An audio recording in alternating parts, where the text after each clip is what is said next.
नमस्कार बंधुरा आज आमी एक निरामिष रेसिपि निये हाजिर हयेछि सजने डाँटा आलू बड़ी बेगुनेर झोल। एटी गरमेर दिनेर जोन्नो एकदम आदर्श रेसिपि। ताहले चलुन शुरू करी आमार आजकेर रेसिपि।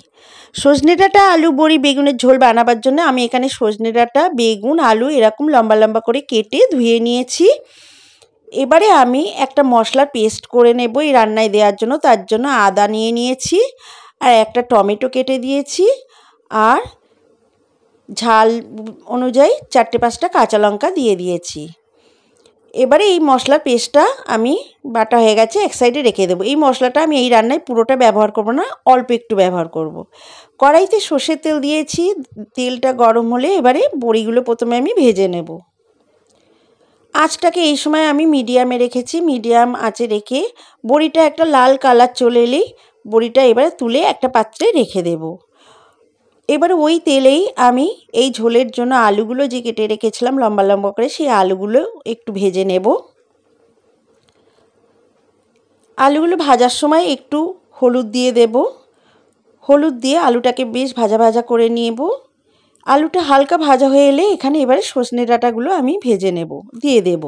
দিয়ে আলু আর সজনে ডাঁটা একসঙ্গে ভেজে নেব। आलू और सजने डाँटा हल्का भाजा हो गेছে, এবারে তুলে রেখে দেব। কড়াইতে আরেকটু তেল দিয়ে দিয়েছি, দিয়ে আমি এবারে বেগুনগুলো ভেজে নেব।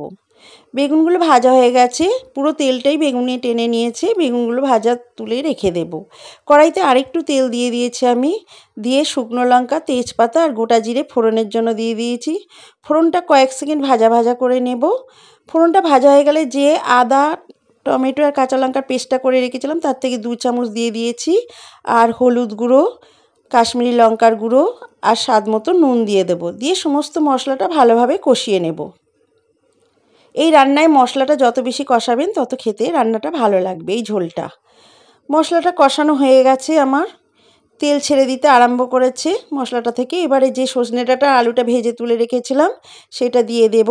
দিয়ে একটু হালকা নাড়াচাড়া করে মশলার বাটি ধোয়া জল দিয়ে দেব। এই রান্নাটা আমি একটু ঝোল ঝোল করব। এই রান্নাটা ঝোল ঝোল হলেই খেতে বেশি ভালো লাগে। এবারে সেদ্ধ হওয়া পর্যন্ত অপেক্ষা করব। 5-6 মিনিট রান্না করে নিয়েছি, নিয়ে এবারে ভেজে রাখা বেগুন আর বড়িটা দিয়ে দিয়েছি। দিয়ে আরও 3-4 মিনিট আমি রান্না করে নেব। आलू टालुगुलो सेদ্ধ হয়ে গেছে, সজনে ডাঁটাও সেদ্ধ হয়ে গেছে, একদম রেডি হয়ে গেছে আমার সজনে ডাঁটা দিয়ে আলু বড়ি বেগুনের ঝোল। এটি আপনারা বাড়িতে এইভাবে বানিয়ে খেয়ে দেখবেন। নিরামিষের দিনে কিন্তু খেতে দারুণ লাগে, গরম ভাতের সঙ্গে তো একদম জমে যায়। আমার আজকের এই রেসিপি যদি ভালো লাগে তো অবশ্যই একটা লাইক করবেন আর আমার চ্যানেলটা সাবস্ক্রাইব করার অনুরোধ রইল। সবাইকে ভিডিওটা দেখার জন্য ধন্যবাদ।